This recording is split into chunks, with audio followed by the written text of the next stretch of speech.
The 2020 college football schedules are out. Well, sort of, right? We know the dates and the opponent.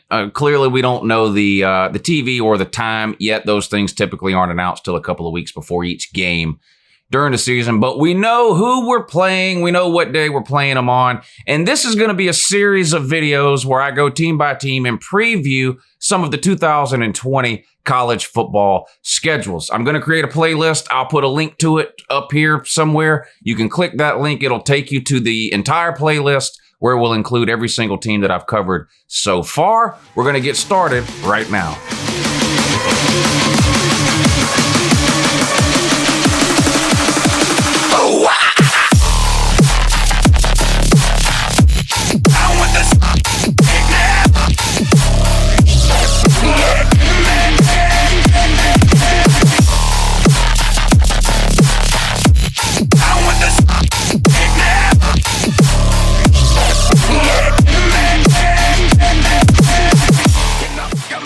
Hey, good morning, Nat. Guess what? It's Uncle Lou here. Yeah, that's right. It's me, Uncle Lou, and I'm live for you on LouTube today. Thanks for watching.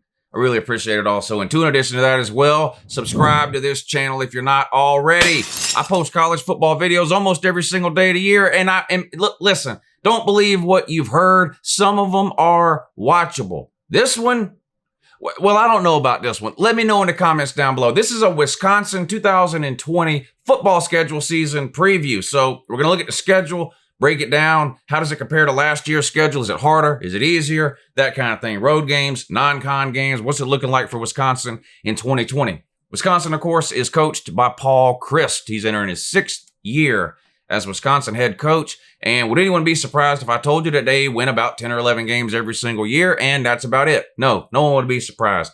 Wisconsin seems to have a 10-plus win season almost every single year, but they struggle really to win anything over and above that. Now, he does have 2 New Year's Six bowl wins, so that's good. Not very many teams win New Year's Six bowl games, so he's got 2 in the last 6 years, and a Rose Bowl loss. So he's made some big prestigious bowl games, had some success, had to lost this last year in the Rose Bowl. But here, Paul Chryst, since he's got to Wisconsin, 10-3, 11-3, 13-1, 8-5.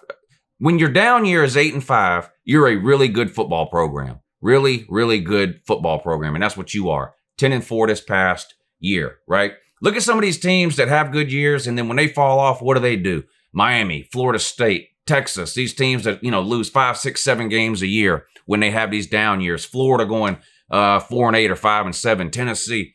When your down year is 8-5, you've built something that pretty much sustains itself at this point, whether it's through recruiting, coaching, or a combination of the two. When 8-5 is a down year, you're doing something right. I know Wisconsin wants to take the next step, and let's be honest here, and I know a little bit about this, unfortunately.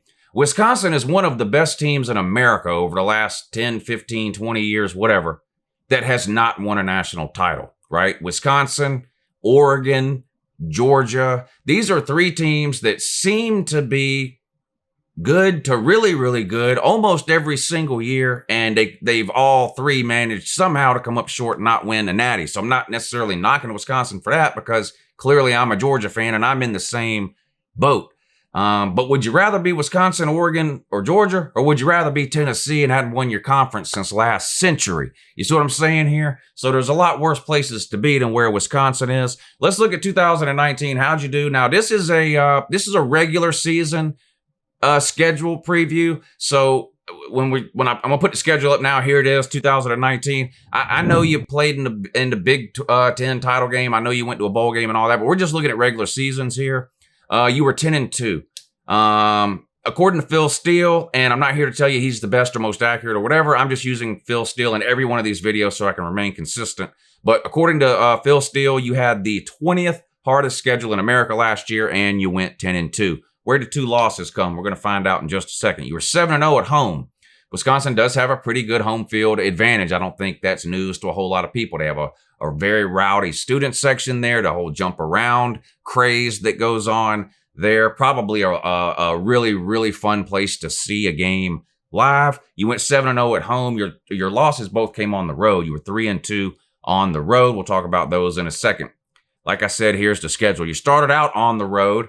In a non-con game against South Florida USF, you beat the absolute bejesus out of them, 49-0, which was a theme the first half of the season for Wisconsin.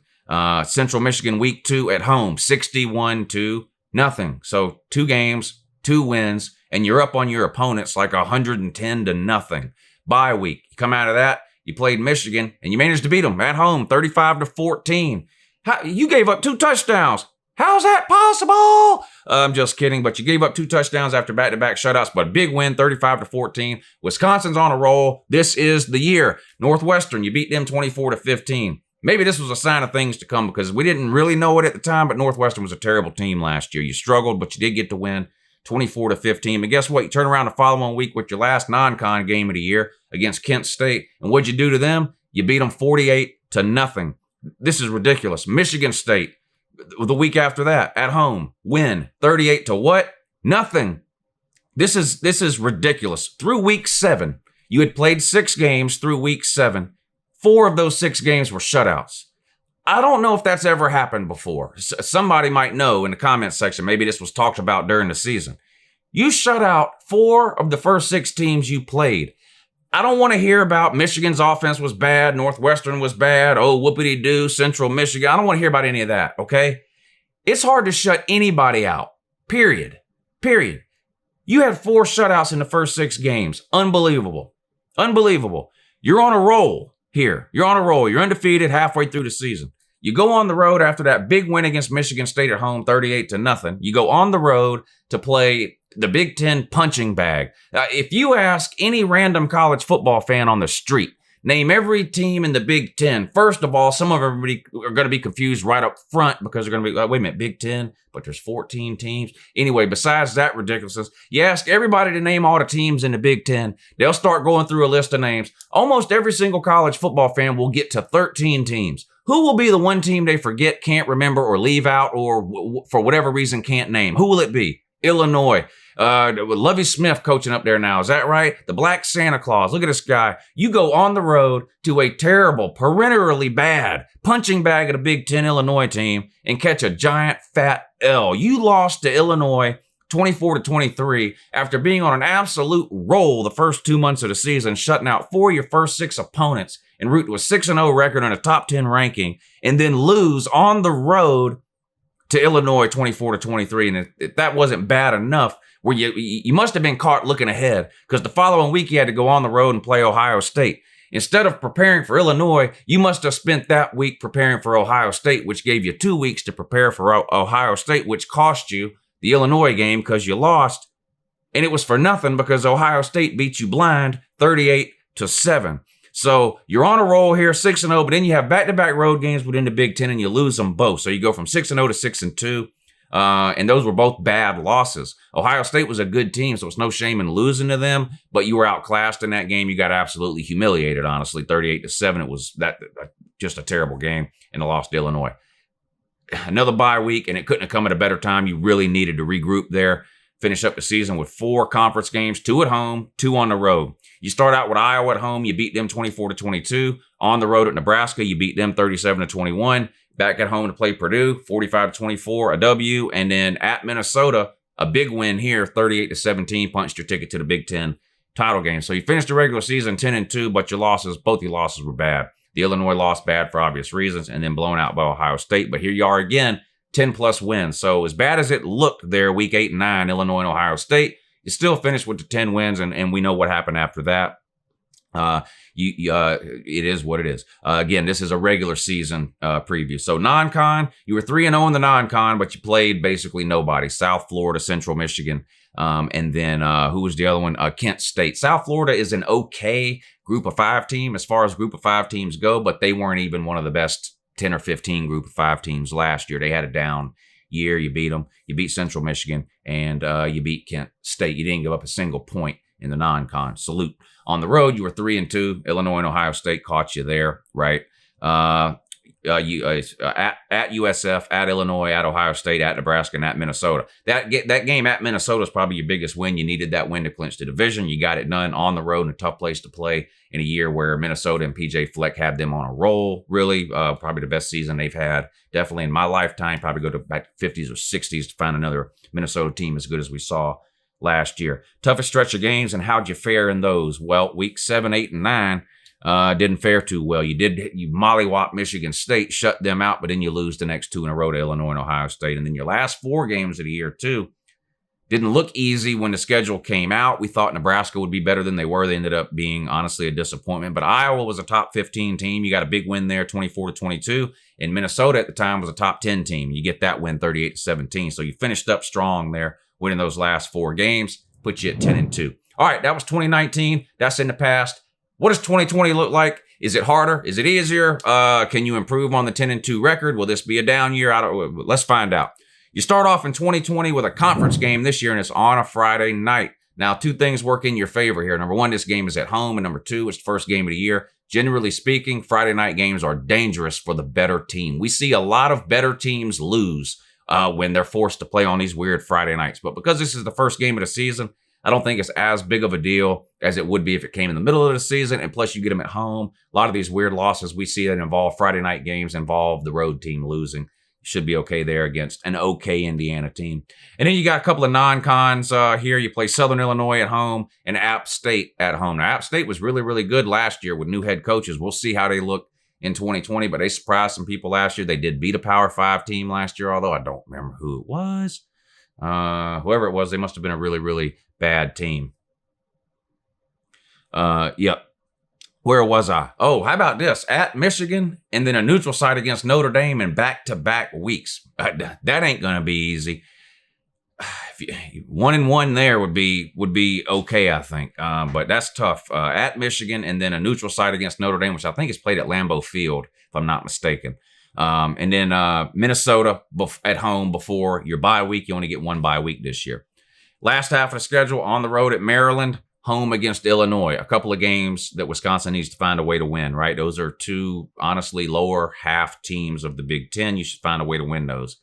Back-to-back road games, that can be dangerous. And before you laugh, because I know it's Northwestern and Purdue, not 2 of the greatest teams on earth, but let's not forget that you lost on the road last year to Illinois, okay? So at Northwestern, at Purdue.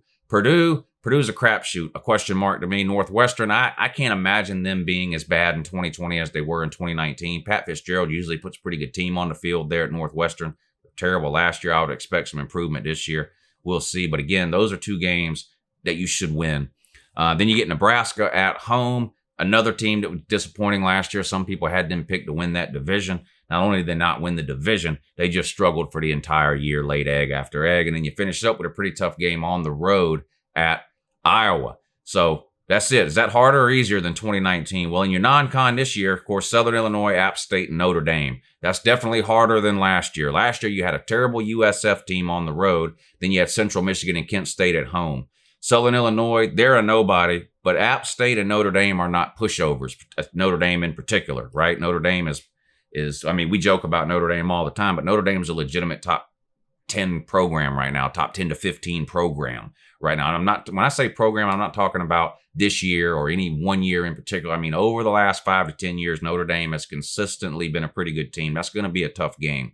And App State, we talked about them.